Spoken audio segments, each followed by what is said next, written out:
y la parada circulatoria traumática, ¿ya? Entonces, ¿alguien sabe qué es esto de actividad eléctrica sin pulso? ¿Alguien ha escuchado, ha visto? Estamos con compañeros de años menores. Yo asumo muchas veces que estamos conociendo cosas, pero si no saben, hablen, comenten. A ver, Talía Crespo, ¿qué me dices? Creo que es un ritmo que no se puede desfibrilar. Ya, este es correcto en sí, es un ritmo que no se desfibrila, pero ¿qué es en sí la actividad eléctrica sin pulso?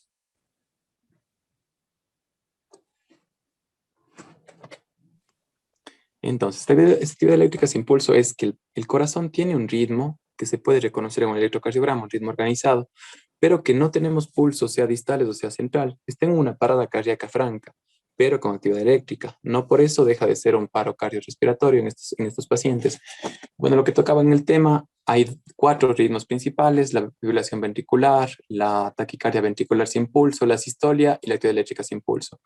Los que están en verde son ritmos desfibrilables, los que podemos darles un chispazo con las paletas, y la sistolia y la actividad eléctrica sin pulso no van a reaccionar bien con una desfibrilación. Entonces, eso es lo típico de las películas, que vemos que un paciente está en asistolia, le desfibrilan y mágicamente sale, pues para nada. Paciente que está en asistolia no se desfibrilar, tampoco actividad eléctrica sin pulso, ¿ya? ¿Por qué es importante esto? Porque pacientes con taponamiento cardíaco, con neumotoras de atención, con una hipovolemia profunda o con incluso rupturas cardíacas de aurículas ventrículas pueden manifestarse con actividad eléctrica sin pulso. Por eso es importante abordar estos manejos. Entonces no voy a ahondar porque en sí el manejo de esos cuatro ritmos en sí solo son charlas bastante grandes que se van a hacer a profundidad, y les recomiendo que ya empiecen a leer el ACLS, el soporte cardiovascular avanzado, que nos da la pauta para manejar este tipo de ritmos, ¿sí? Esto ya creo que tuve una charla con los chicos del Club de Emergencia y Cirugía, y les hablaba de las H's y las T's del manejo del paro cardiorrespiratorio, solo por enumerarles causas que pueden llevar a un paciente a paro y que podemos nosotros corregir: la hipoxia, darle oxígeno; la hipovolemia, darle líquidos o sangre; hidrogeniones, que son la acidosis; ya la hipercalemia, corregirla; la hipotermia, corregirla; tóxicos, taponamiento cardíaco, neutrotensión, lo que ya estamos viendo, un tromboembolismo pulmonar o una trombosis coronaria, ¿ya? Siempre debe estar esto en su mente. Ojo, pacientes con hipovolemia, los pulsos pueden estar ausentes por la depresión de volumen, como ya habíamos quedado, sin que estén en paro todavía, obviamente. Como sabemos, por mecanismos fisiológicos, la sangre se reorienta hacia los órganos diana, los órganos centrales, que van a ser los prioritarios en el cerebro. Cerebro, riñones, entonces la piel va a estar pálida, las manos van a estar heladas, no va a tener un pulso medible y tampoco se va a medir el saturador con este tipo de pacientes. Por eso es un reto en realidad con todos estos pacientes. Evaluar siempre pulsos centrales. ¿Cuáles serán pulsos centrales? Tenemos que ver venas de la carótida, tenemos que ver la femoral, pulsos grandes, gruesos, que tenemos que tratar de palpar. Ya, para la piel, siempre evaluar la temperatura, determinar que el paciente esté sudoroso, es un signo ya tardío. Pacientes que están con la piel pegajosa, sudorosa, fría, ya es un signo bastante llamativo. La hipotermia es también algo que nos complica bastante a esos pacientes. Y vamos a ver más adelante la tríada letal, que nos va a complicar bastante tipo de pacientes. Y el meteorio cardíaco, que siempre tiene que ser, en pacientes graves politraumatizados, tiene que estar presente siempre. Bueno, yendo un poquito más rápido, el hemotórax masivo, sobre todo se producen traumas penetrantes, pero traumas contusos también lo pueden causar. Entonces, el hemotórax masivo va a ser un sangrado de más de 1500 ml de golpe. Ponemos un tubo de tórax y nos da 1500 de golpe en la trampa de agua.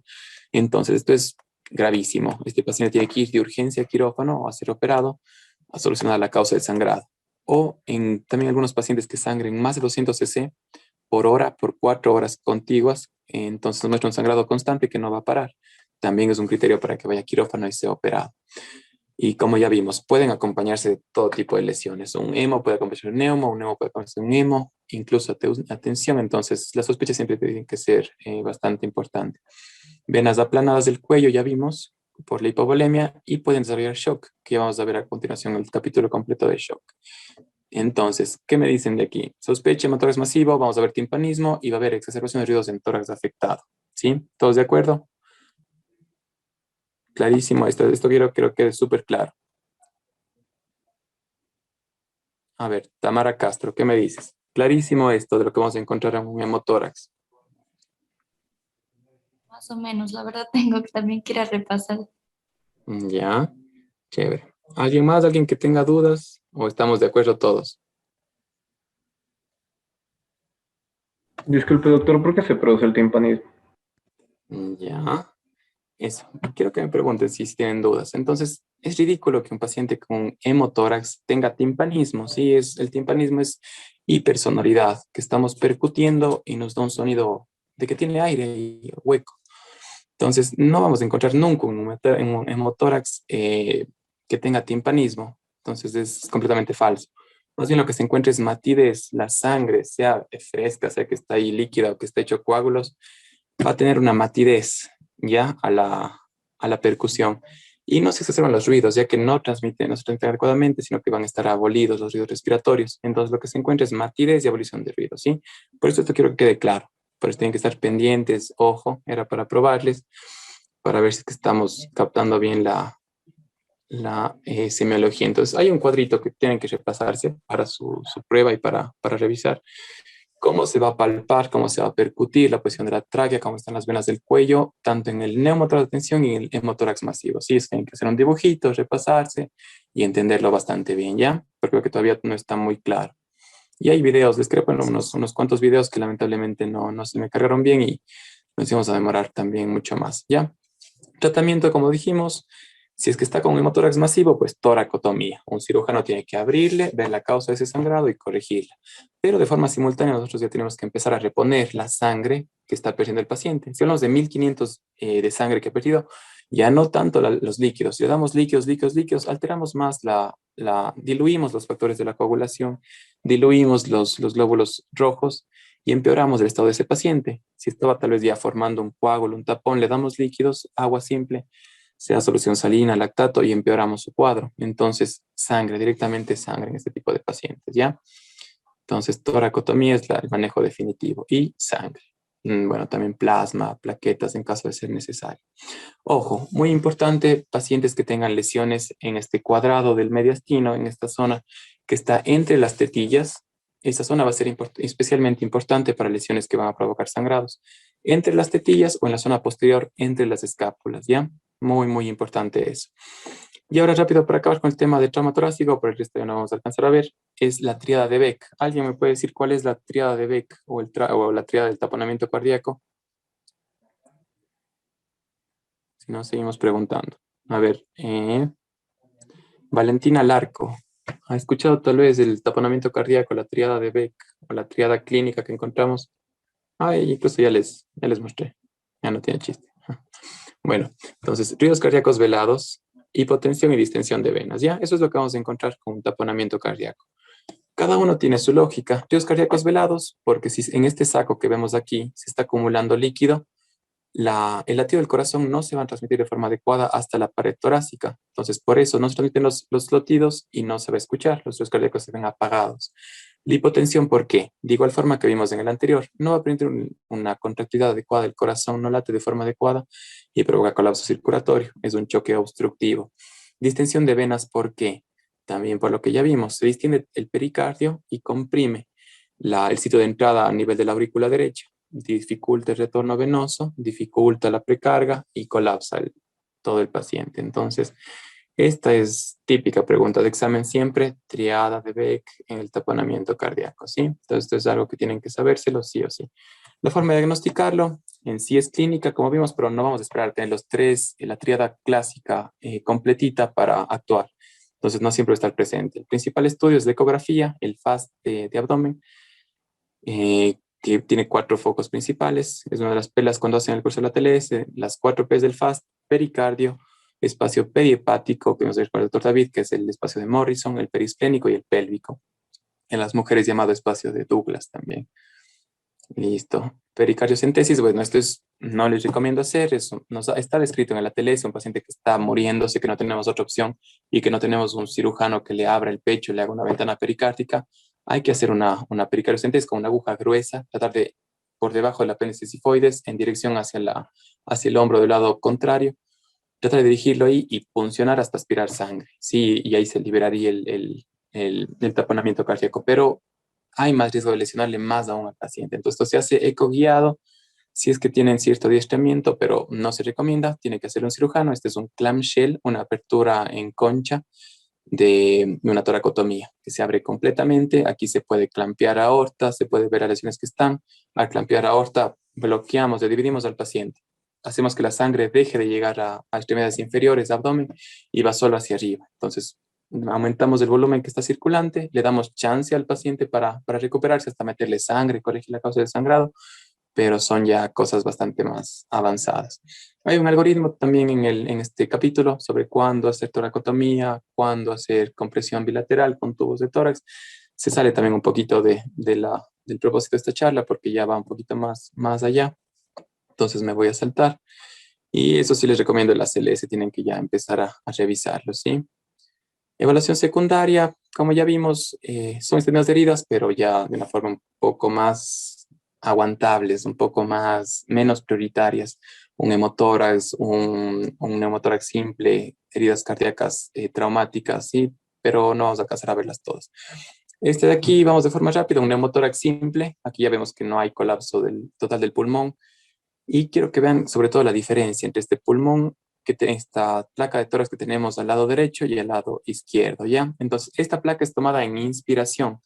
Está tomada en inspiración y nos queda la duda si es que hay o no hay un neumotórax. La forma de ver un neumotórax es ver que la trama pulmonar llegue hasta el tope, llegue hasta el borde, ¿sí? Si hay una parada súbita de la trama, significa que hay un colapso. Aquí nos queda la duda. Aquí llega la trama hasta el tope, hasta el tope, hasta el tope. Aquí esto suele confundir, es la silueta de la escápula, ¿ya? Entonces, así se vería un neumo, pero aquí vemos que es la escápula y entonces no sería tal, ¿ya? Pero hay una forma de ver neumos un poco más pequeños, que es pedir al paciente o al tecnólogo de rayos X que le tome una placa en expiración, sobre todo en una expiración forzada. Entonces, aquí este mismo paciente le hacemos la placa en expiración forzada y ya se ve aquí un neumo, se empieza a dibujar una silueta. Espero que se pueda ver en todos, ¿ya? Entonces, aquí vemos, esta es la escápula, pero en cambio acá se ve que no hay trama. De aquí para acá hay un stop de la trama vascular. Entonces, esto ya es un neumotórax. Podría ser posiblemente un grado 1. Ya no está en laminar, ya estaría llegando a ser incluso un grado 2. Posiblemente requiere un tubo de tórax, ¿ya? El resto bueno, este es el último tema importante, el tórax inestable, le suelen preguntar. En la novena edición de la TLS le ponían al tórax inestable dentro de los prioritarios. Ahora al tórax inestable le sacan a la evaluación secundaria. Pero en sí es una patología que tienen que conocer, ¿sí? Típica pregunta de los pases de visita, que a mis internos les preguntan todos los días, y hay de ellos que me fallen en esto. Entonces, múltiples fracturas de costillas, así lo definimos. Es cuando un segmento de la pared torácica no tiene continuidad con el resto de la pared torácica. Entonces, este movimiento, por lo general el tórax se expande como uno solo, en bloque, hacia afuera, hacia adentro. Pero cuando hay fracturas costales múltiples, adyacentes, contiguas, y en dos o más segmentos, cuando están inspirando, se ve muy claramente la imagen, están inspirando, el tórax se está expandiendo y en sí este segmento del tórax se mete, lo que puede causar en sí muchísimo dolor, va a causar incluso puede estos fragmentos óseos quedar como picos y lesionar el pulmón y causar un neumotórax. Y al revés, cuando expiran, cuando están la caja torácica descomprimiéndose, salen. Entonces, ese es un tórax inestable. Ya, entonces, el manejo es simplemente analgesia, el manejo es apoyo ventilatorio, oxígeno, todo este tipo de cosas, y el manejo definitivo, en caso de que sea necesario, fijación ya sería en quirófano con un cirujano torácico. Entonces, el oxígeno es muy importante, ventilación adecuada, líquidos, obviamente hay que darle líquidos, pero no sobrecargar al paciente, la analgesia y hay que estar ojo a estos pacientes. Una hipoxia significativa, una presión de oxígeno de menos de 60 o saturando menos de 90, puede requerir que sea intubado. Entonces, muy pendiente con esto. Pacientes, no hay que esperar, como digo, a que esté cianótico, que esté colapsando para intubarle, hay que intubarle de forma temprana para proteger su vía aérea. Ya entonces, cosas a tener en cuenta, nunca subestimar ese tipo de pacientes. Y otra cosa, tampoco hay que irse a los extremos. He visto pacientes que quieren que estén saturando 99, 100% en la emergencia, cosa que no se va a dar. También irse al otro extremo, darle demasiado oxígeno a un paciente que no lo necesita también es algo que puede lastimarlo. Quiero que se lleven, estén en primero, segundo, tercer, cuarto, quinto año, que se lleven a casa este mensaje. Tanto el oxígeno como los líquidos son drogas, son fármacos que no deben ser usados a la ligera, tienen su indicación y si no lo usamos adecuadamente, complican más el cuadro del paciente. Entonces, si le damos mucho oxígeno, aumenta la producción de radicales libres, peora todo su cuadro. Entonces, pacientes críticos sobre todo, demasiado oxígeno no es bueno. Entonces, metas en nuestro En nuestra altura, sobre 90%, nos quedamos un poquito tranquilos. Si está muy grave, 95, alrededor de eso estamos tranquilos. Tenemos también viejitos con EPOC, con enfermedades pulmonares crónicas, que no vamos a querer que saturen 95%, con 88 nos quedamos tranquilos, que es su saturación basal. Bueno, esos son temas ya particulares. Hay un capítulo muy importante de la TLS, al final de cada cosa nos hablan del trabajo en equipo, que es para desarrollar competencias entre la coordinación. Uno solito, por sí solo, no puede sacar ese tipo de pacientes adelante. Requiere coordinar adecuadamente a su equipo, a sus enfermeras, a sus ayudantes, a sus médicos, a sus anestesiólogos, todo, para que el paciente pueda salir adelante. Son pacientes muy, muy, muy complejos, ¿ya? Me salto un poquito esto. Al final vamos a ver cómo se ve la placa de tórax. Ahorita ya deben estar un poquito cansados. Tomémonos un descanso de unos 2, 3 minutos y seguimos viendo. Desperécense, porque quiero que estén atentos, que el tema de choque también es pesado. Más bien piensen o si quieren háganme preguntas mientras tanto.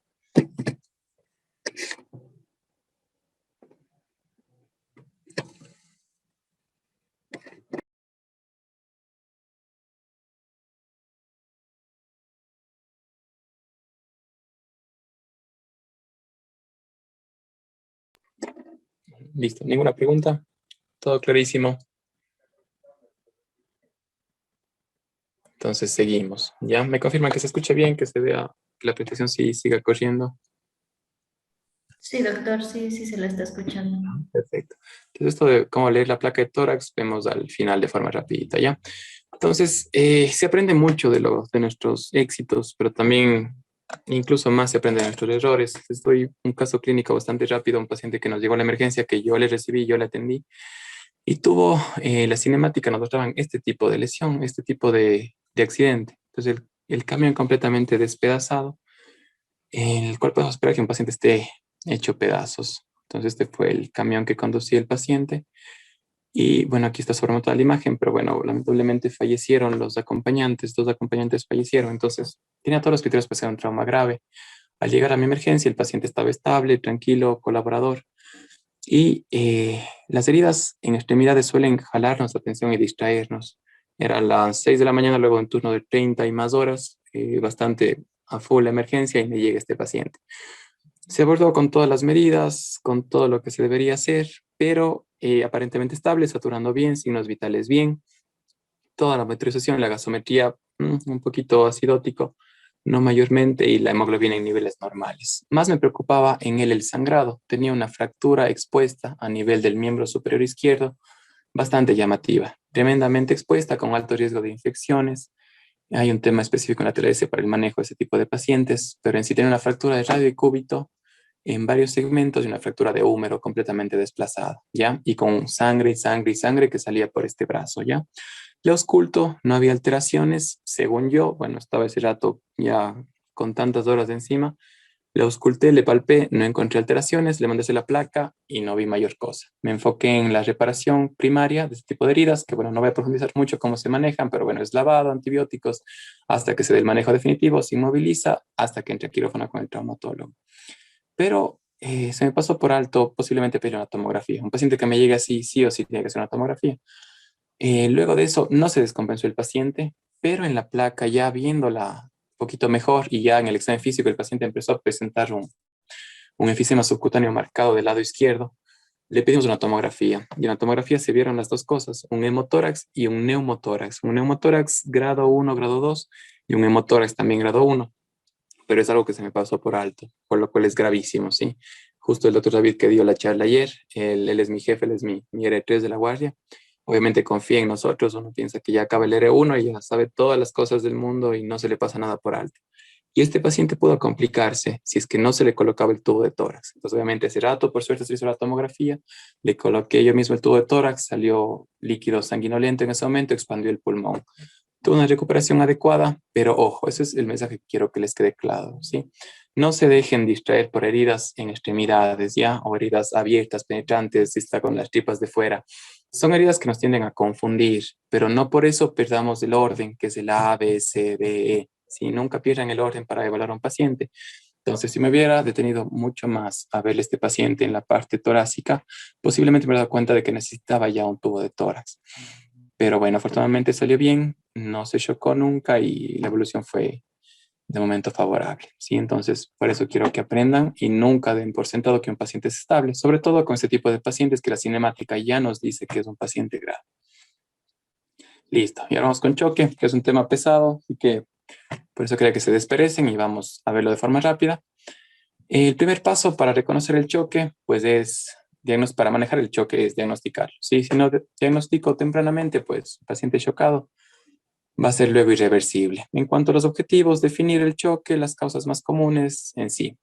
Yendo de forma rápida, el choque en el politraumatismo va a ser hemorrágico. Más que nada, pacientes chocados que sufrieron un politrauma, vamos a pensar en primer lugar que es la causa pérdida de sangre, ¿sí? Entonces, un paciente que está con un sangrado, aquí tenemos lesiones bastante llamativas, que se han hecho torniquetes, lesiones en cuello, lesiones en abdomen, tórax, que están sangre y sangre y sangre. Entonces, este tipo de pacientes, si no se maneja de forma adecuada, van a colapsar pronto. En cuanto a la fisiología, el cuadro de la TLS es muy simple. Lo grafican de forma bastante genial, son muy buenos. Entonces, nos hablan de que el gasto cardíaco, bueno, entonces es un poquito más complejo para estudiantes de primer año, de segundo año que están recién viendo anatomía, un poquito de fisiología, ya van a entenderlo, pero gasto cardíaco ya, hasta entender bien esto, yo creo que lo entendí en CARDI con el doctor Bolívar Delgado. Entonces, gasto cardíaco va a ser igual a frecuencia cardíaca por el volumen sistólico. Frecuencia cardíaca, clarísimo, cuánto late el corazón en un minuto. Y volumen sistólico, esto es ya más complejo de evaluar, ya que de forma externa no sabemos cuánto se llena el ventrículo izquierdo y cuánta sangre bota en cada latido. Entonces vamos a ver de formas indirectas cómo se puede ver. Entonces, frecuencia cardíaca por volumen sistólico nos da cuánto es el gasto cardíaco, que está calculado en litros por minuto. Entonces, un paciente que está con depresión del volumen sistólico, que está sangrando, va a tener un compromiso circulatorio y la forma de compensarla, idealmente, la primera es que el corazón, a través de los mecanismos compensatorios centrales, va a empezar a latir más rápido. ¿Sí? Entonces, si cae, si disminuye esto, aumenta esto para compensar. Aumenta la frecuencia cardíaca para corresponder el gasto de todo el organismo. Entonces, la taquicardia va a ser el primer signo circulatorio, el cual va a ser medible en el shock.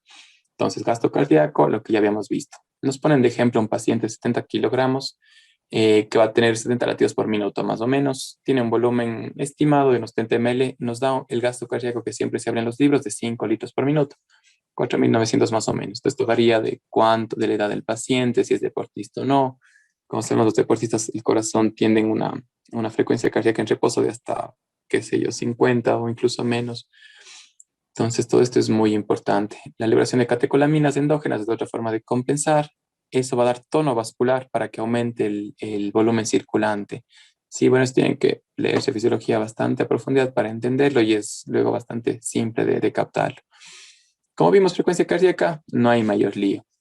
Activación simpática, parasimpática, aumenta la frecuencia cardíaca, pero el volumen sistólico es mucho más complejo, ¿sí? Entonces esto requiere leyes de Frank Starling, entender cómo funciona el miocito, que su contracción y la fuerza va a depender de cuánto se estire, cuánto se relaje, entre precarga, poscarga. Entonces no voy a profundizar, que también serían talleres de una sola hora, entendiendo solo este acápite de volumen sistólico. Pero bueno, entonces de forma general la tele se lo resume bastante bonito, ¿sí? Nunca se olviden del ABCD.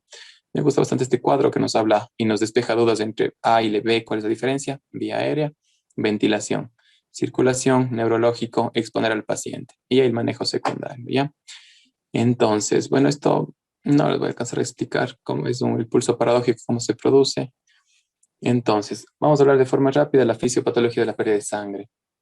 Entonces, cuando empezamos a perder sangre en cualquier nivel, pelvis, abdomen, heridas abiertas o incluso el cuero cabelludo sangra bastante con los scalps, va a haber una vasoconstricción progresiva. Como ya vimos en los temas de trauma torácico, hablaba un poco de que el paciente que está chocado va a producir vasoconstricción. Las venas, las arterias periféricas empiezan a contraer y llevan la sangre a los órganos vitales. Entonces la piel no es un órgano vital, por lo tanto se va a redistribuir el flujo. ¿A dónde? A riñones, va a distribuirse a corazón y va a distribuirse a cerebro, que son órganos que son de mayor importancia en nuestro sistema. Entonces, la respuesta compensatoria va a ser que el retorno venoso, la precarga, va a compensarse con esto del aumento del tono y la redistribución del flujo. Entonces, la precarga trata de compensarse. La precarga es el volumen con el que se llena el corazón derecho, la sangre que llega a la aurícula y al ventrículo derecho. Entonces, aumenta el retorno del sistema venoso, pero hay que entender que esta compensación es limitada.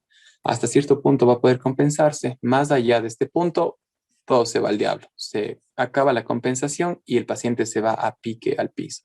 Entonces, la única forma de corregir este ciclo es deteniendo la fuente de sangrado, porque si yo le sigo dando líquidos y líquidos y no paro la fuente, la llave de agua sigue abierta, si no paro el sangrado, nunca voy a corregir este paciente. Entonces, hay sus cursos también del American College que hablan de salvar una vida parando el sangrado. Entonces, nuestro principal objetivo va a ser parar sangrado. En este caso, si es trauma torácico, a quirófano, abdomen a quirófano. Si es que son fracturas expuestas, tratar de reducir y fijar. Si es un scalp, cerrarlo. Pero bueno, entonces, si yo le meto sangre, pero no paro el sangrado, nunca voy a compensar a este paciente. ¿Ya? En cuanto a shock, y entendiendo la fisiología del shock, hay que ir hasta el nivel celular. Entonces, se activa el metabolismo anaerobio. Estas clases de química que eran tediosas, que creo que ya todos ya pasaron química, el ciclo de Krebs, el ciclo de Cori, que tienen su lógica y tienen su importancia a nivel clínico, terapéutico. Entonces, si vamos al ciclo de Krebs de la gluconeogénesis, el ciclo de la fosforilación activa y todo esto, a la final se producen con presencia de oxígeno. Cuando tenemos el shock, el oxígeno no llega de forma adecuada a las células y se activa el metabolismo anaerobio, que es el ciclo de Cori, el cual está actuado por el piruvato y el desecho final de ese ciclo para producir energía va a ser ATP, pero al final produce desechos que son el lactato. Entonces va a aumentar el lactato a nivel celular y este tipo de lactato va a ser un ácido láctico que va a empeorar al paciente, puede causarle, eso es lo que va a empezar a bajar el pH y en sí nos da una idea de que el paciente está empeorando. Entonces, poco a poco van a ir todos los sistemas comprometiéndose, que al inicio va a ser una lesión transitoria, pero que si no se resuelve de forma temprana, va a tener una disfunción orgánica irreversible con el colapso del paciente. ¿Cómo combatimos esto? Siempre la alta sospecha, como vimos pacientes con una cinemática muy llamativa o heridas muy llamativas, pensar en eso, ya que lo que no diagnostico, lo que no sospecho, no diagnostico. Diagnóstico temprano, dar soluciones isotónicas, siempre muy presente esto. No le voy a dar dextrosa, que es una solución hipotónica a este tipo de pacientes. Hay que darle soluciones isotónicas y hay que darle hemocomponentes. Hay muchísimos temas y cosas que son ya para estudiantes que ya estén en años más adelante, por eso es bastante difícil, pero bueno, vamos a tratar de hacerlo de una forma un poquito más, lo más fácil posible. En sí, el tratamiento debe centrarse en revertir el estado de choque, deteniendo el sangrado, como ya quedamos, y dándole al paciente oxígeno para parar un poco este ciclo anaeróbico y mejorar la perfusión de los órganos y los sistemas. Al final, el choque es eso. ¿Qué es el choque? Hipoperfusión, ¿ya? Entonces, no llega la sangre de forma adecuada, transportando sus nutrientes, tratando el oxígeno, y por tanto se activa el ciclo anaeróbico y por tanto todo lo que ya estamos acabando de ver, ¿sí? Entonces, inicialmente líquidos para que aumente el volumen circulante, siempre isotónicos, pero no seguir con líquidos. Si el paciente no mejora con un litro de, qué sé yo, de salina o de lactato, parar ahí, ¿sí? Y ya pensar en que necesita sangre, siempre en el contexto de trauma. Entonces, aquí tenemos lo que les hablaba, la tríada letal, que es típica pregunta de examen de la TLS. La tríada letal, la hipotermia, la acidosis, la coagulopatía, los cuales van a empeorar el pronóstico del paciente por diferentes mecanismos, ¿ya? Entonces, ¿cómo manejamos este tipo de pacientes? Siempre dos vías periféricas gruesas. Previamente se hablaba de que en la edición pasada, dos vías gruesas y un litro por cada vía a chor, lo cual se ha visto que no es bueno, aumente los ratios de mortalidad de 1.5 a estos pacientes. Por tanto, se debe dar la solución necesaria mínima para cada paciente individualizada, ¿sí? Y si luego de un litro no mejora, pues ya pensar en sangre de forma temprana. Ya abrigar al paciente para prevenir la hipotermia. Entonces, eso va a ser lo más importante. Una pregunta ya para los que ya han visto un poquito más de fármaco, han visto ya clínica. ¿Qué me dicen? ¿Qué será mejor en el paciente politraumatizado? La salina versus lactato. Sí, no es una pregunta fácil. Hay congresos en los que hablan y se matan y debaten sobre esto. ¿Cuál será mejor, la salina o el lactato de Ringer? Alguien que me diga qué opina, o cuál cree, o cuál ha oído que es mejor, o cuál escogerían ustedes.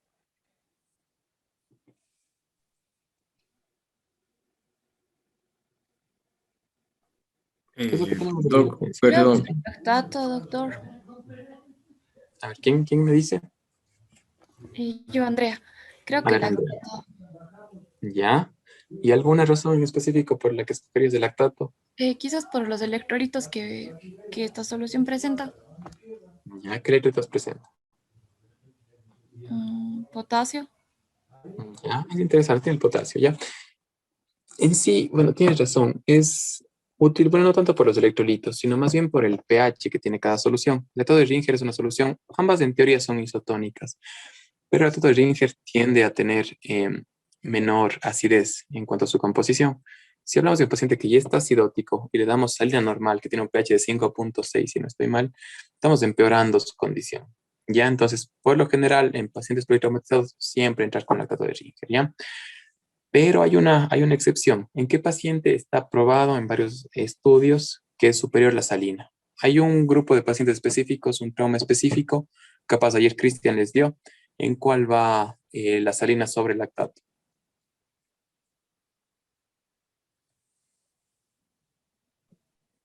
En el TEC.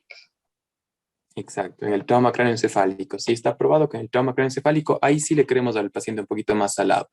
Tiene alta concentración de sodio, el cloruro de sodio, la solución fisiológica, al 0,9% o incluso se piensa en hipertónicas, se le puede dar al 3%, al 5%, las salinas hipertónicas para los pacientes neurocríticos, ¿ya? Y como sabemos, puede haber una compaginación de los dos, un paciente con una herida abierta de abdomen o un trauma torácico, un tórax masivo, con un trauma severo de cráneo, pero bueno, ahí prima inicialmente cerebro, ¿ya? Entonces le vamos a dar solución salina a estos pacientes. Pero bueno, igual tampoco pasamos la mano con estas soluciones. Si necesita sangre, darle sangre de forma temprana. Entonces vamos a darle todo de Ringer por lo general, pero cuando tenemos un neurocrítico, solución salina, ¿ya? Pero bueno, como digo, no exagerar en ellas, darle sangre de forma temprana.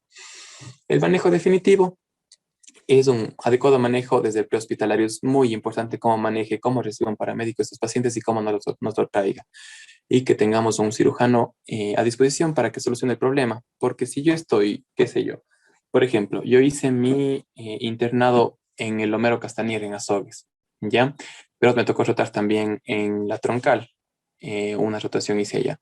Si me llega un paciente neurocrítico que está en un centro de salud de por ahí, que sé que está hecho pedazo, está lastimado la cabeza, pero sé que en el hospital no tienen un neurocirujano, es perder tiempo mandarle a ese hospital. Hay que tratar de estabilizarle lo máximo posible. Obviamente, con centro de salud no tengo mucho para estabilizarle, pero tengo que llevarle a un hospital en el que tenga mayor expectativa de vida este paciente. La troncal es una zona especial en la cual el hospital de referencia suele ser Azogues, pero un paciente que esté grave no va a aguantarte el viaje a Azogues. Por lo general se les mandaba a Guayaquil, que está relativamente más cerca. Entonces, hay que saber con qué contamos. Esto es también primeros capítulos de la TLS, saber un sistema de referencia adecuado, que el paramédico alerte y que sepa el lugar en el que está tratando al paciente, que tenga todo listo para manejarlo y que tenga los cuidados definitivos para manejar, que tenga una terapia intensiva disponible, un cirujano listo, un quirófano listo y de emergencia preparada para recibirle, con sangre cruzada, con exámenes listos, todos pendientes de este paciente, ¿ya? Porque si no, lleva un paciente a un lugar en el que se va a morir, lamentablemente. Y tristemente, yendo a nuestra realidad, a nuestro querido Hospital Vicente Coronel Moscoso, que bueno, el doctor David lo destacaba muchísimo y sí es un referente el Vicente Coronel Moscoso, tanto a nivel nacional como en América Latina, de trauma, en cuanto al manejo de trauma sobre todo. Lastimosamente no tenemos todo lo que se necesita, obviamente, y muchas veces es un botadero. Hay pacientes que están en Machala, en hospitales relativamente grandes, o están en Azogues, y no tienen lo suficiente para manejarle, pero se trata de contactar acá, se les niega la llegada porque no tenemos con qué resolver ese paciente.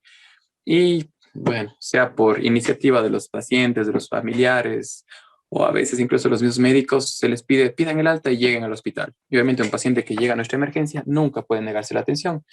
Entonces nos quedamos con un paciente que llegó sin previa alerta, grave, traumatizado, y que tenemos que atenderle ahí, en ese momento, cómo llega.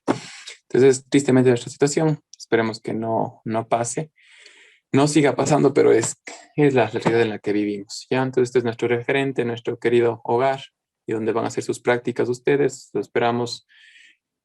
Otra cosa que destacar, lamentablemente por todo este tema del COVID, nuestra querida emergencia, que era bastante grande, bastante provista, tenía un área de trauma bastante buena, con ventiladores incluso para eso.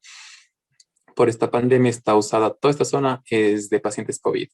Y nuestra emergencia es un pasillo improvisado donde era la consulta externa, donde nos tocan atender pacientes a la buena de Dios. Sí, me ha tocado reanimar pacientes en el piso, colocar tubos de tórax frente a otros pacientes esperando, pacientes en fila por una apendicitis que tienen que estar ahí esperando, viendo a un paciente que llega todo ensangrentado. O sea, pero bueno, hay que hacer lo que se puede con lo que se tiene y es nuestra realidad al momento, lamentablemente. Pero bueno, si eso no quita que la calidad humana en el Luis de Correr Moscoso es muy buena, hay tutores excelentes, muchos de ellos están en su club de emergencia, entonces es un muy buen lugar para formarse. Entonces, siguiendo con la charla, hay que reconocer el shock. Entonces, el principal, cuando se habla de shock, todos piensan en hipotensión, ¿sí? ¿Qué opinas, Carolina Castillo? ¿Qué piensas de un paciente que está hipotenso?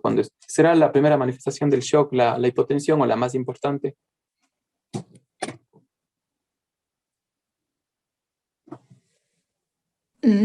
O si no, alguien más, Está muy bien, doctor. ¿no? Pero ¿qué opinas tú? O sea, un paciente hipotenso. ¿Es lo más importante la presión en un paciente? Con lo que acabamos de hablar, con lo que yo he estado comentando. Porque o sea, estaría con la presión baja y no estaría recibiendo suficiente sangre. ¿Ya? Bueno, es interesante. La hipotensión es un marcador de gravedad, pero no debe distraernos tanto la presión. Un paciente puede llegarnos con una presión típica, 120-80, y no vamos a quedarnos tranquilos si es que está taquicárdico, ¿ya? Entonces la presión nos puede engañar muchas veces. Tenemos pacientes como, por ejemplo, atletas, adultos jóvenes que sufren traumatismos severos, han sangrado bastante y aún así tienen una compensación adecuada, la presión está normal. Sí, pueden perder hasta un 30% de la volemia según el ATLS para empezar a presentar signos de que está chocado este paciente. Ya entonces, eso tienen que tenerlo muy, muy, muy en cuenta, ¿ya? Entonces, la hipotensión es un signo tardío. Cuando ya está un paciente hipotenso, por lo general ya es tarde. Entonces, no esperemos que esté hipotenso, es igual que la cianosis. Si un paciente está ya morado, posiblemente ya estemos tarde.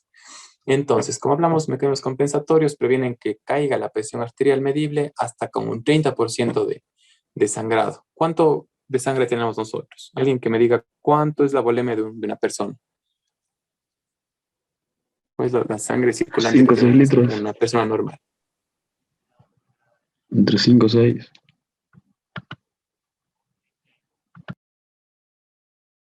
¿Es algo?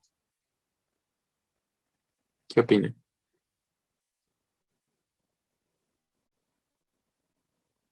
A ver, Brian Hidalgo, ¿qué me dices? ¿Cuál es la volemia de un paciente?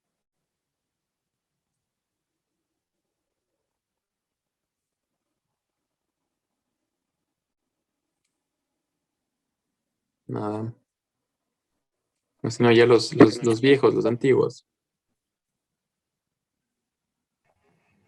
Entre 5 litros. o el 7% de su peso también. El 7% del. Ya, perfecto. Ese es un valor que nos da la TLS, el 7% del peso corporal. Ya. Entonces, más o menos son unos 5 litros en un paciente de unos 70 kilogramos. Entonces, esa es la volemia. Ya, entonces, con 5 litros más o menos. Entonces, hay que esperar, como digo, enfocarnos en la evaluación del pulso, cómo está el pulso, cómo está la frecuencia y el tono. No es lo mismo un pulso saltón que un pulso débil, filiforme. Y otra cosa, la frecuencia cardíaca respiratoria también es muy importante. Entonces hay monitores ya un poquito más especiales que nos dan todos estos valores. Nos dan cuánto está respirando, nos dan la presión. Este es un monitor invasivo, pero si ven esta curva es una curva de presión arterial invasiva. ¿Ya? Pero si no, aquí está solo la presión. Tenemos también la pletismografía que nos da la saturación de oxígeno, la curva de saturación de oxígeno y la frecuencia cardíaca. ¿Ya? Entonces un paciente grave tiene que estar sí o sí monitorizado. Y otros datos muy importantes que no deben descuidarlos son la perfusión cutánea y la presión de pulso. ¿Alguien sabe qué es la presión de pulso? Presión sistólica menos diastólica. Perfecto, entonces esa es la presión de pulso. Es muy importante. Bueno, no voy a profundizar mucho en por qué es importante, pero les queda para ir a revisar. Entonces, si hablamos también de la perfusión cutánea, hablamos de un tema muy importante, simple, que está siempre a nuestro alcance, que podemos hacer en todos los pacientes y nos da, en los últimos estudios con el Andromeda Shock, con estos estudios que se hicieron a nivel mundial en pacientes de cuidado intensivo, nos hablan de que el llenado capilar es de vital importancia y se correlaciona mucho con el lactato para ver gravedad de los pacientes.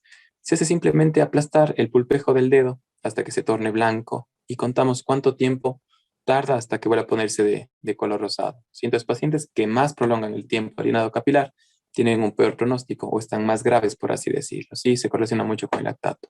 Y es un test bastante simple, pero que está validado y es muy útil para todos los pacientes. Otra cosa importante es la conciencia. Un paciente que esté politraumatizado, perdiendo mucha sangre, va a alterar el sensorio. Entonces, empieza a alterar la conciencia, ya es un signo también de que está con un shock profundo. Otra cosa muy importante que nos sirve tanto para el diagnóstico, no tanto para el diagnóstico, sino para el monitoreo y la evolución del paciente con un shock severo, es el sondaje vesical y la diuresis horaria. ¿Alguien sabe cuánto es la diuresis horaria normal de un paciente? ¿Cuánto debería orinar por kilogramo de peso por hora un paciente? Una persona normal. De 0,5 a 1 mililitro. ¿Ya? Normalmente un paciente está muy bien. Un paciente que no tenga lesiones va a orinar sobre 1, ya más de 1 ml por kilogramo por hora, ¿ya?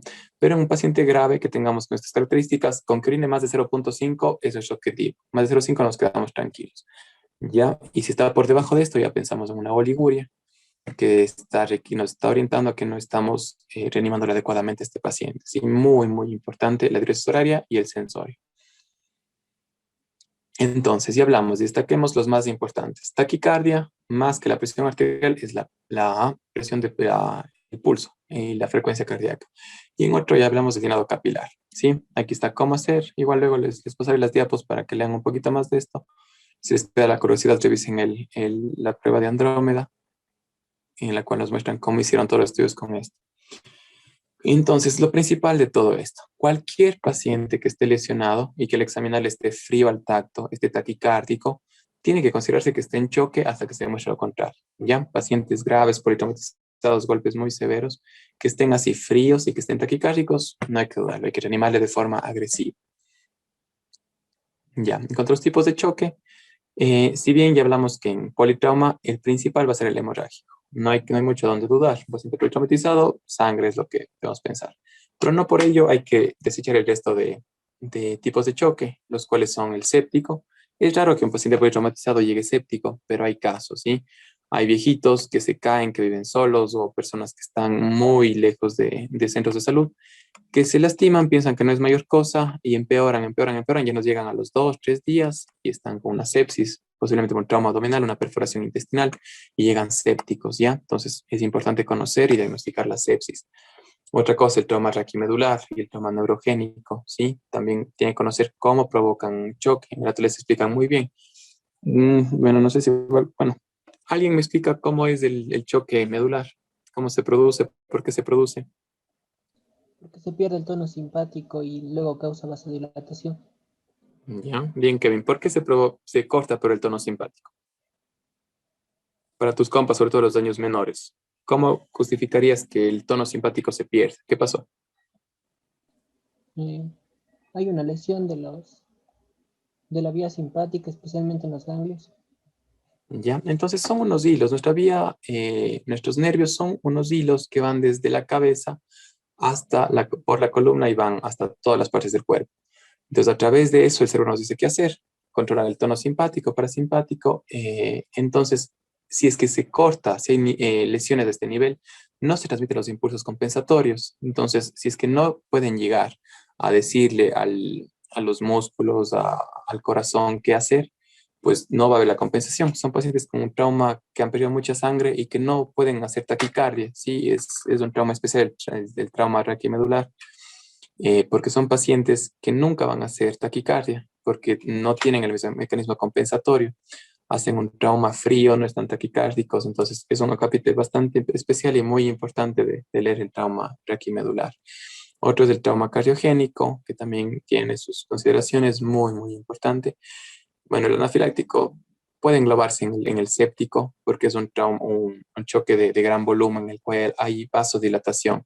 Por tanto, el volumen circulante disminuye porque los vasos, las venas se hinchan mucho y no tenemos suficiente sangre que circule por ahí. Entonces, son pacientes que pueden requerir vasopresores. Y aquí hay uno que me falta, que no le he puesto. ¿Quién me dice qué tipo de shock me falta aquí? Bueno, todavía me falta el hipovolémico, pero el hipovolémico, pero no hemorrágico, que sería deshidratación y todo eso. Pero hay uno que me falta más. Profiláctico. Obstructivo. Ya, perfecto. El obstructivo es muy importante. Ya lo vimos. El neumotor de tensión, el taponamiento cardíaco causan choques obstructivos, ¿sí? Entonces, ojo con eso. Hay que repasarlos uno por uno y entenderlos. Obviamente el hemorrágico en trauma es el más importante, pero no por ello hay que pasar por alto los otros, ¿sí? En cuanto a la hemorragia, pérdida aguda de volumen circulante, ya hablamos, 70 kilogramos, un paciente más o menos va a tener 5 litros. En obesos es muy importante calcularlo por el peso ideal del paciente, ¿sí? Porque tendemos a darles exceso de líquidos basados en el peso, pero si son muy gorditos, damos más de lo que necesita y empeoramos su cuadro. Se encharcan más, damos tantos líquidos que pueden hacer un edema agudo de pulmón, hacer edemas periféricos, hacer un síndrome compartimental abdominal, empeorar todo su cuadro, ¿sí? Entonces, el manejo de líquidos, como les dije, los líquidos y el oxígeno son fármacos que no deben usarse de forma arbitraria.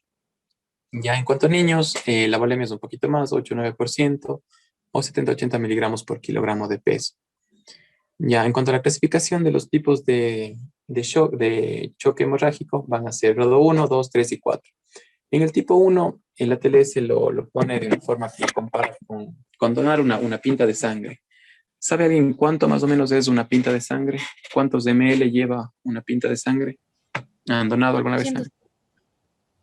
Perfecto, alrededor de 900. 400. Ya, perfecto. No es exacto, pero alrededor de 400 ml es lo que tiene una pinta de sangre. Entonces, la mayoría de gente, en el caso de ustedes, supongo que alguien debe haber donado sangre, no hay mayor complicación, tal vez sentirse un poquito mareados, no levantarse de golpe es lo que te recomiendan, hidratarte bastante y no hay mucho más de complicaciones. Entonces, una hemorragia de grado 1 no hay mayor complicación. En el grado 2, la hemorragia ya se considera un poquito más grave, pero no complicada y requiere aporte de líquidos. ¿Ya? Entonces, este paciente ya pierde más de estos 500 ml de sangre y empezaría a necesitar ya hidratación más agresiva. No necesariamente sangre como tal, pero sí líquidos, porque el volumen circulante ya bajó. En el grado 3 hablan de que es una hemorragia ya complicada, donde se requiere al menos ya cristaloides de forma ya más agresiva y posiblemente sangre, aunque últimamente se está cambiando. Como digo, se cambia constantemente la información. El ATLS, la 10ª edición salió en el 2018. Entonces se prioriza ahora dar sangre de forma más temprana, no esperar mucho para la sangre. Pero bueno, aquí hablan de que posiblemente sangre y al menos cristaloides. Y en el grado 4 se requiere sí o sí transfusión sanguínea porque hay un compromiso inminente para la vida. Un paciente en un grado 4 de choque puede fallecer en minutos. Por tanto, es muy, muy importante la administración de concentrados de sangre. Este cuadro tienen que sabérselo sí o sí. Esto es igual, pregunta de examen en el ATLS, clasificar el grado de choque. ¿Ya? Y aquí van viendo por sistemas la frecuencia cardíaca, la presión de pulso, la frecuencia respiratoria y cómo van variando en cada uno. Eso es lo que deben saber. La pérdida de sangre en el grado 1 es menos del 15%. En el grado 2 es del 15 al 30%, el grado 3 del 31 al 40%, y el grado 4 más del 40%, ¿sí? Como ven, en el primer estado no varía prácticamente nada. La frecuencia cardíaca no se altera, la presión no varía, el pulso, todo, la diuresis, todo bien. Y otra cosa que aumentaron en esta última edición de la TLS es el exceso de base. Muy, muy importante por eso la gasometría, para ver cómo está el déficit de base. Lo normal es de más menos 2. Entonces, si tenemos de entre 0 hasta menos 2, seguimos tranquilos. Y así ven, va aumentando al grado 2 y empieza a haber taquicardia, que va a ser de los primeros síntomas. La presión de pulso empieza a bajar y el exceso de base empieza ya a manifestarse. Se hace más negativo, va de menos 2 hasta menos 6. ¿Ya? En el grado 3 ya aumenta mucho más la frecuencia cardíaca, la presión ya puede bajar la presión arterial, la frecuencia respiratoria aumenta, empieza a caer la diuresis, empieza a alterar la conciencia, eso de base se hace aún más negativo, menos 6 a menos 10, y aquí ya necesita sí o sí sangre. Y el grado 4, pues ya es un paciente que está cerca del colapso, como podemos verlo, y ya requiere transfusión masiva de hemocomponentes. ¿Alguna pregunta o duda hasta aquí? Si no seguimos, estamos cerca de acabar. Porque como digo, son temas muy, muy profundos que requieren muchas cosas para entenderlo y leerse una y otra vez. ¿Ya? Bueno, aquí hablamos de factores de confusión. ¿Qué factores nos pueden distraer? Como les hablaba en mi caso, con este paciente que tuve, una herida en una extremidad muy llamativa, fracturas expuestas, lesiones nos confunden, nos hacen que perdamos un poco de vista en sí a lo más importante. Por eso siempre llevar el orden la A, B, C, D, E, nunca se olviden de eso, ¿sí? Otras cosas que nos pueden confundir son la edad de los pacientes. Pacientes muy jóvenes, pacientes pediátricos tienen una frecuencia cardíaca normal hasta 140, hasta 120, depende de la edad.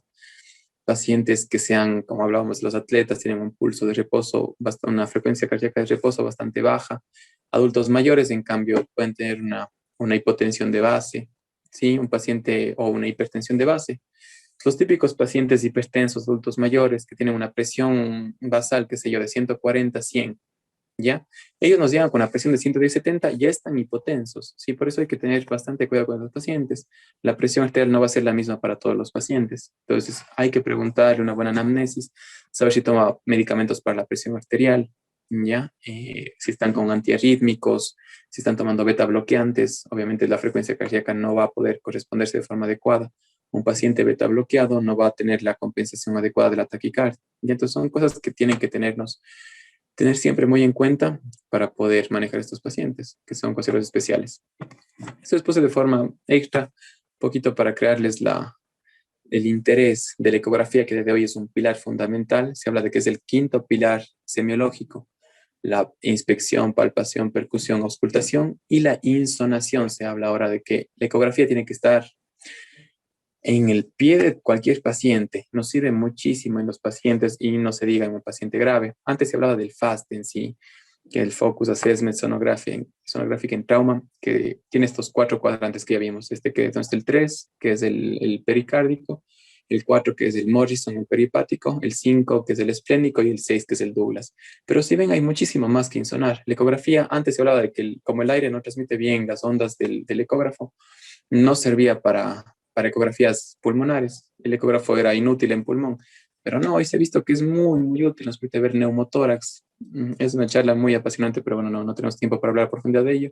Pero bueno, nos permite ver corazón, nos permite ver cómo está la cava, nos permite ver cómo están los intestinos en sí, si es que hay colecciones de sangre. Entonces es sumamente importante. Hay cursos muy útiles y espero que ya, en realidad la ecografía que yo recibí en la universidad cuando yo estaba ahí era nada comparado con lo que podemos ver hoy.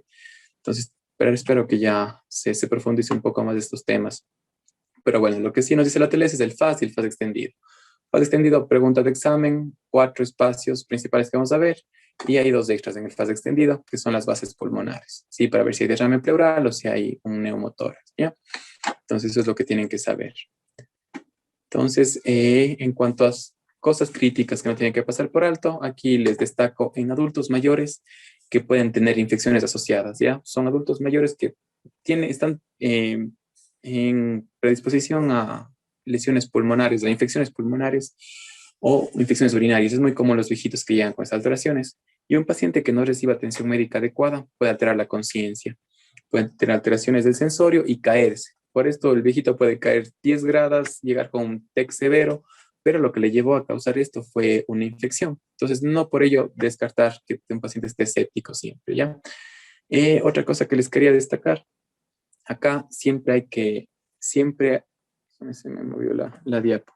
Ya, evaluar los apósitos, siempre que llegan heridas abiertas llamativas, siempre cubrirlas y si es que es posible parar el sangrado con compresión, ¿ya? Pero hay que reevaluar estas lesiones. Si es que dejé una compresa y veo que a los 5 minutos está manchada de sangre completamente y sigue sangrando a través de la compresa, pues tengo que poner otra de hacer más compresión, otra de solucionar esa causa, porque ese sangrado continuo que sigue y sigue y sigue, le va a descompensar al paciente, ¿sí? Un ejemplo típico de esto son los scalps, pacientes borrachitos que llegan abiertos la cabeza y que están con un sangrado que le levantan y hasta la espalda les llega la sangre que chorrea desde la cabeza. Y son heridas a veces no muy grandes, pero el cuero cabelludo sangra un montón, ¿sí? Por eso siempre tener en cuenta este aspecto. Y revaluar siempre esto como les dije, ¿ya? Este es un cuadro también muy importante, que la TLS clasifica el choque hemorrágico según la respuesta del paciente a lo que hacemos con él, ¿ya? En un paciente que se responde rápido es el que damos líquidos y la presión sube enseguida. Ya el paciente responde transitorio, puede que le demos líquidos, suba la presión inicialmente, pero luego baja. Y al otro el que no responde con líquidos, ¿ya? Pero bueno, eso sí les enfatizo y les insisto muchísimo, no darle líquidos y líquidos a un paciente. Si no responde, pues no responde. Y hay que pensar en darle sangre, pero siempre parando el sangrado. Y aquí lo importante es esto de acá que les dije. Vamos a darle una solución isotónica, sea salina, sea lactato, 1000 cc de adultos a lo mucho. o en niños 20 mililitros por kilogramo, ¿ya? Entonces eso siempre tenganlo en mente. Si cogen una edición vieja de la TLS, les dice 2 vías periféricas gruesas y a chorro 2000 cc, ¿ya? Y como vimos, eso empeora el pronóstico y aumenta la mortalidad. Entonces, cuidado con los líquidos, siempre usarlos con mesura, no pasarnos en el uso de líquidos. Otra cosa importante en cuanto a la transfusión, el doc David también creo que tocó este tema ayer. Antes se hablaba de la transfusión 4-2-1, 3-2-1, 2-1 antes, pero se ha visto que lo ideal es el 1-1-1. Un concentrado de glóbulos rojos, uno de plaquetas, uno de plasma, ¿sí? Si pasamos solo a glóbulos rojos, los glóbulos rojos aislados, centrifugados y preparados, todo esto van a tener una ausencia total de proteínas de la coagulación, de factores de la coagulación. Entonces, si está coagulopático un paciente, no le voy a mejorar solo con sangre. Entonces, por eso siempre pensar en plasma, pensar en plaquetas, ¿ya? Y otra cosa que tenemos en nuestro hospital, en el Vicente Corral Moscoso, que es la sangre entera. Es una ventaja que tenemos del banco de sangre ahí mismo. Y tenemos sangre entera, o sea, se le da sangre completa sin hacer esta descomposición en factores diferentes. Entonces, se le da sangre entera y está probado en estudios a nivel mundial de que es muy útil. Si bien no se ha llegado a publicar esto todavía en una validez en la TLS, pero bueno, en América Latina se está probando, se está estudiando. Aquí tenemos al doctor Juan Carlos Salamea, que es tratante de nuestro hospital, que participó en este estudio a nivel latinoamericano, en el cual están probando cada vez más que la sangre entera es muy útil, ya que razonamiento lógico lleva todos los componentes completos en sí en una sola. No tenemos que pasarle uno de sangre, uno de plaquetas, uno de plasma, crioprecipitados, factores específicos, se pasa sangre entera y listo, ¿sí? Entonces es algo que afortunadamente disponemos en nuestro hospital. Entonces, en cuanto a cosas que tener en cuenta, es muy importante sitios ocultos de sangrado. Pacientes que aparentemente están bien, no encontramos ningún sangrado por ningún lado, pero se siguen descompensando y se siguen descompensando y no encontramos sitios. Entonces, el ATLS nos da esta mnemotecnia, pero es para los gringos. En español no tiene mucho sentido, pero bueno. Dice blood on the floor and 4 more. Sangre en el piso y 4 más. Entonces, hay que buscar sangre en el piso, que no hace pensar en, siempre hay que hacerle el rolling al paciente, ver en la espalda para ver cómo está, si es que hay sangrados en la región dorsal, región glútea, todo esto. Y los 4 más, ¿cuáles son? Son el abdomen, la pelvis, el retroperitoneo y el tórax. Y las extremidades, ¿sí? Entonces, aquí le engloben uno solo, abdomen, pelvis, retroperitoneio, otras extremidades. Si no encuentro dónde está sangrando, siempre buscar estos lugares, ¿ya? Para ver por qué el paciente sigue descompensándose pese a todos los esfuerzos que estamos haciendo, ¿sí? Entonces, sangre en el piso y 4 más. Y la otra cosa, como ya vimos, considera una causa de choque no hemorrágico. Puede ser cardiogénico, puede ser que sea otro tipo de hipovolemia, como la deshidratación. Puede que sea que este paciente está con, qué sé yo, con shock anafiláctico, que sería muy raro, o séptico, pero bueno, siempre considerar. Entonces, empezar con sangre, con componentes sanguíneos de forma temprana, no esperar mucho. Entonces, esta es otra de las pelas de la TLS. Cuando toman este curso de la TLS, le dan este resumen previo a los exámenes finales.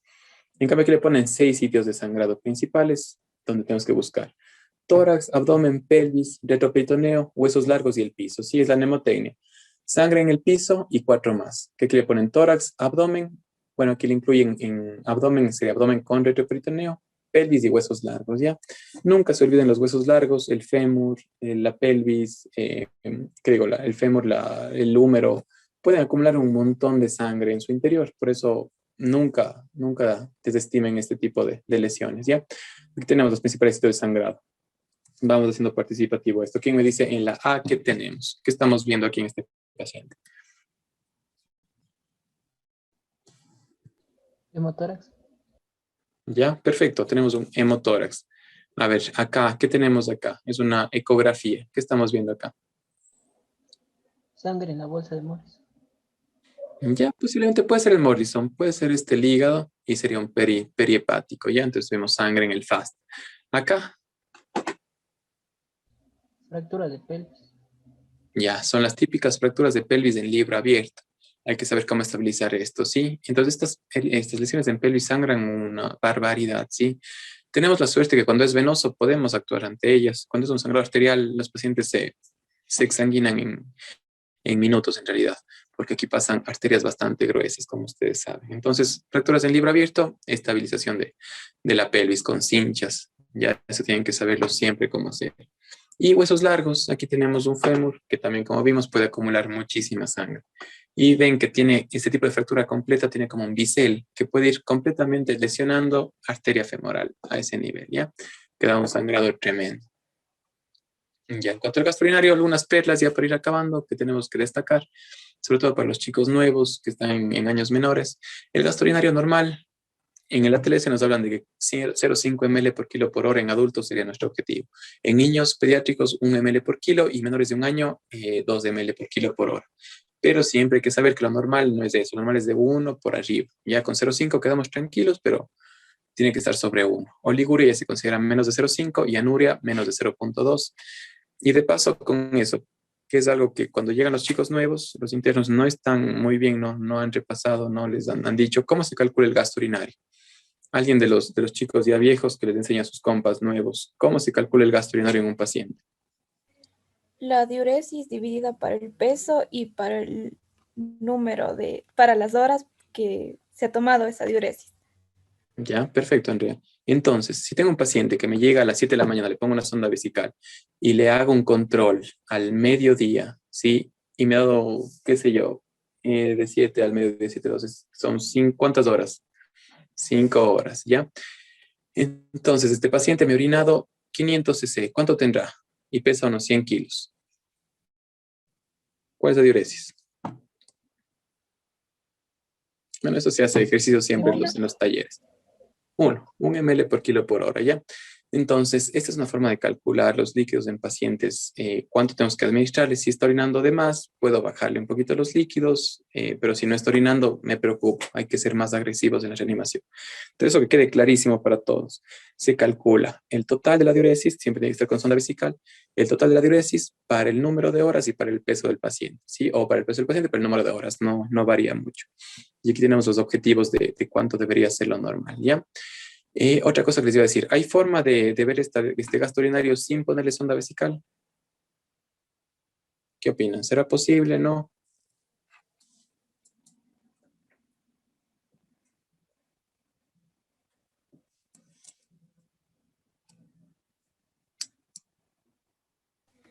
Creo que no tan exacto, sin embargo, suelen como que aproximar, por ejemplo, cuando están con pañal, es una cierta cantidad o cuando van al baño, usan el bidet y cosas así. Bien, perfecto. Se puede hacer una aproximación, pero esto en adultos mayores, en personas que usan pañal, no nos sirve absolutamente, no. O sea, se puede estimar en pacientes que no están críticos, no están delicados, pero en un paciente que sí pueda orinar, se le puede hacer que se llame esto diuresis estricta. Se le prescribe al personal de enfermería que nos ayuden, las compañeras viendo cada gota que orina, y exactamente todo lo que orina. Hay que ser muy enfático con el paciente, que siempre que va al baño nos avise y que recoja toda la orina que ha mostrado. Porque el sondaje vesical, como todo procedimiento invasivo, tiene sus riesgos. Es poner un cuerpo extraño al paciente, puede infectarse por ahí mismo. Pero bueno, en paciente grave sí o sí sonda vesical. Si estamos con la duda, la cinemática fue muy grave, pero el paciente está estable, podemos esperar. Le tenemos en observación con diuresis estricta y así vamos calculando cuánto ha orinado en ese tiempo y igual, de la misma forma que ya vimos. En cuanto a la hipotermia, hay que tratar, como ya vimos, la tríada letal. La hipotermia complica los procesos metabólicos a nivel del cuerpo, empeora la función de las plaquetas, empeora los factores de coagulación. Entonces, un paciente hipotérmico, que es típico que nos llega a nosotros, siempre tiene que ser abrigado, ¿ya? Entonces, hay que tratar de abrigarle. Es otra cosa muy importante también, que la solución salina que le pasamos debe ser caliente, ¿sí? O sea, bueno, no caliente. Tiene que ser aire de unos 37 más o menos grados centígrados, tiene que ser calentada. Porque si le metemos suero frío, estamos empeorando la hipotermia de estos pacientes y empeorando el manejo de estos pacientes, ¿ya? Entonces, la coagulopatía, como vimos, 30% de pacientes con lesiones severas va a tener coagulopatías. Este gráfico me gusta bastante porque, si bien no es la típica triada letal como tal que le ponen los 3 pilares, es un ciclo de retroalimentación negativa que si no lo paramos, el paciente se nos va a un único camino que es fallecer. Entonces, inicialmente, una lesión que provoca sangrado. Este sangrado, si no se corrige, va a llevarnos a acidosis y va a llevarnos a hipotermia. Sí, si no se corrige esto, provoca coagulopatía. La coagulopatía exacerba el sangrado y así infinitamente hasta que sea todo esto irreversible, ¿sí? Entonces tenemos que intervenir en cada uno de estos. Corregir el sangrado con el Stop the Bleed La acidosis de hipertermia, tratar de corregirla y no exacerbarla, como digo, usando soluciones adecuadas, preferiblemente lactato, usando sangre y abrigar al paciente y así tratar de prevenir la coagulopatía, ¿ya? Entonces, como vemos, esta es una cadena que si no paramos, el paciente se nos va. Eso también hablaron con el doc David, me parece, ayer, sobre el ácido tranexámico. ¿Qué opinan? ¿Cuál es la dosis del ácido tranexámico? ¿Es útil? ¿No es útil? ¿Cómo se usa? ¿En quién se usa? ¿Alguien que me pueda decir? Si es que estuvieron ayer en la charla. A ver, Trotsky Aguilar, ¿qué me dices? A ver si no están durmiendo. Si ya mismo acabamos. El Doc, la verdad, estuve ayer en la charla. Disculpe. No, a ver, alguien que le ayude, alguien que estuvo ayer en la charla del doc David. O que han Es un oído, que gramo están en de la bolo, ciudadanía. es un gramo en bolo y luego un gramo en las siguientes 4 horas.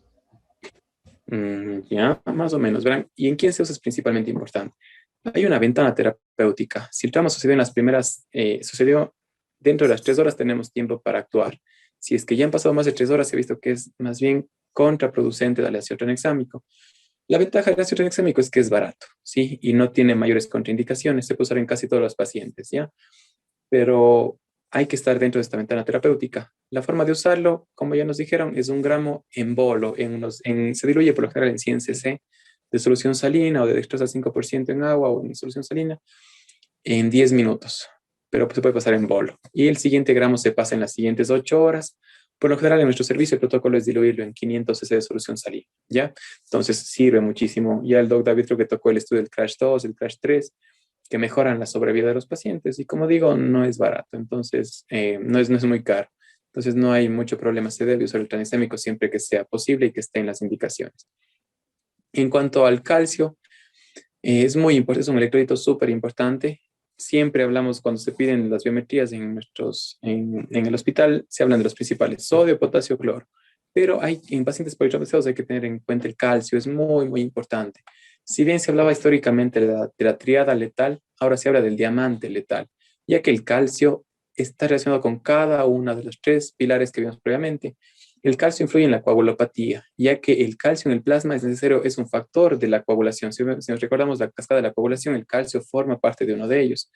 En la hipotermia, cuando estamos con hipotermia, el hígado altera su metabolismo y no metaboliza adecuadamente el citrato. El citrato se liga al calcio. Se liga al calcio y hace que el calcio que esté funcionante sea menos disponible, ¿ya? Entonces la hipotermia empeora todo esto. Y en cuanto a la acidosis, cuando baja el calcio, que es un guión que será positivo o negativo el calcio. Positivo. Es positivo. Entonces, si es que estamos perdiendo calcio, estamos llevándole más hacia la acidosis al paciente y empeoramos todo. Entonces, por tanto, siempre pendientes del calcio. Un paciente que esté con un sangrado masivo o que hayamos transfundido, tenemos que darle calcio. ¿Por qué? ¿Saben con qué se anticoagula la sangre de los hemocomponentes en el banco de sangre?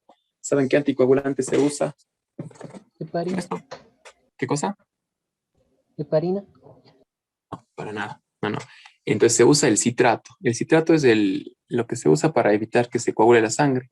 Entonces, como vimos, el citrato se liga al calcio. Entonces, si estamos transfundiendo a un paciente sangre, hemocomponentes, ya lleva un componente de citrato que va a ligarse finalmente al calcio. Entonces, si transfundimos ya a un paciente 2, 3 concentrados, igual hay que empezar a pensar ya en pasarle calcio a este paciente.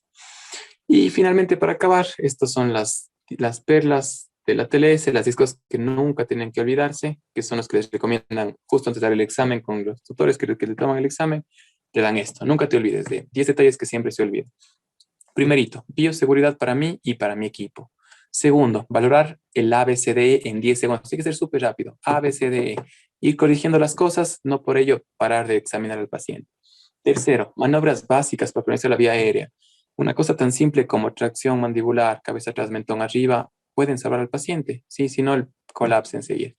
Revisión secundaria, hacerla siempre desde la punta del cabello a la punta del dedo. Cuidados definitivos, coordinar adecuadamente el manejo definitivo del paciente, revisar el cuello retirando el collarín cervical, incluyendo la región posterior, descubrir completamente al paciente, tomar muestras para exámenes y para tipificación sanguínea, confirmar cada procedimiento que realizas. Todo lo que se hace tiene que ser en asa cerrada. Asa cerrada es que si yo estoy de líder y yo doy una orden, digo, por ejemplo, Andrea, haz esto. Y ella me dice, tiene que confirmarme. Listo, está hecho el procedimiento, ¿sí? Por eso tiene que ser comunicación efectiva, comunicación en asa cerrada. Porque si no, yo doy órdenes al aire, como en este caso, digo, ¿quién opina, quién me dice qué es esto? Y nos quedamos en silencio un minuto, ¿sí? Entonces no puedo dar yo órdenes al aire, tengo que decir, a ver, Andrea, o a ver, Esther, o a ver, Brian, haz esto, y confirmar que hizo tal o cual cosa, ¿sí? Eso es muy importante. Y otra cosa, confirmar cada procedimiento realizado por otros, ¿ya? Eso es lo que más le destaca en la tele al concluir su curso. Y ante las dudas, tu paciente no responde, te sientes perdido, no sabes qué tiene, ¿qué hacemos en estos casos? Alguien que nos dé una recomendación final, ¿qué hago si me pasa eso con un paciente? ¿Qué opinan? Obviamente pido ayuda, pero ¿qué harían ustedes?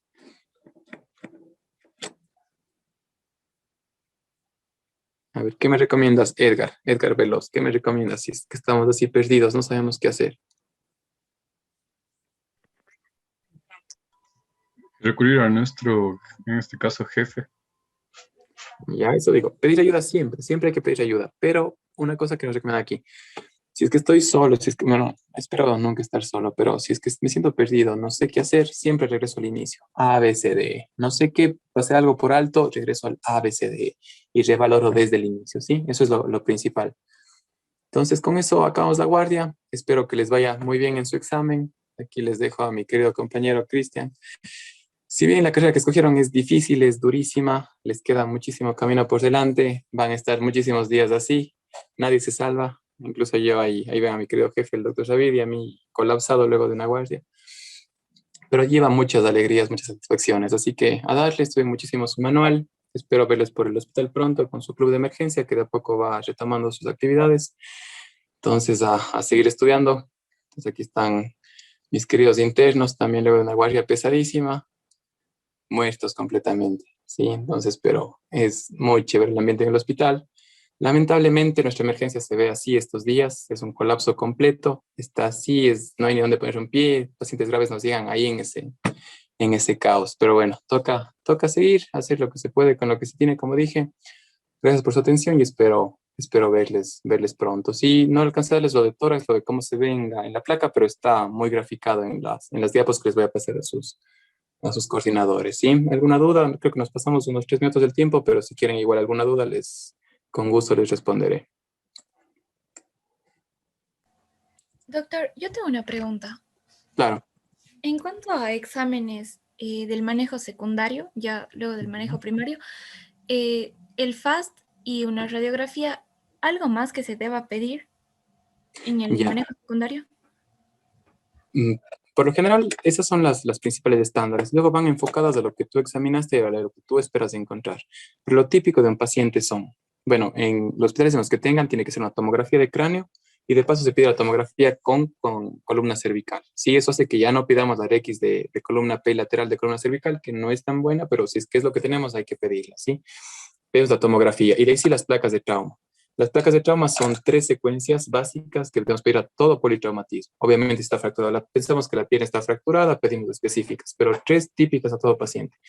AP y lateral de columna cervical, pedimos una RX de tórax. No puede ser estándar porque no podemos hacer una PA, está en su lecho inmovilizado, no podemos pedir la típica, la clásica. Pedimos una placa AP y pedimos una panorámica de pelvis. Esos son los exámenes de imagen típicos y mínimos de rutina que pedimos a estos pacientes, ¿ya? El FAST de abdomen y las 3 de la secuencia de RX. Y obviamente, si es que hay sospecha de lesión craneal, tomografía.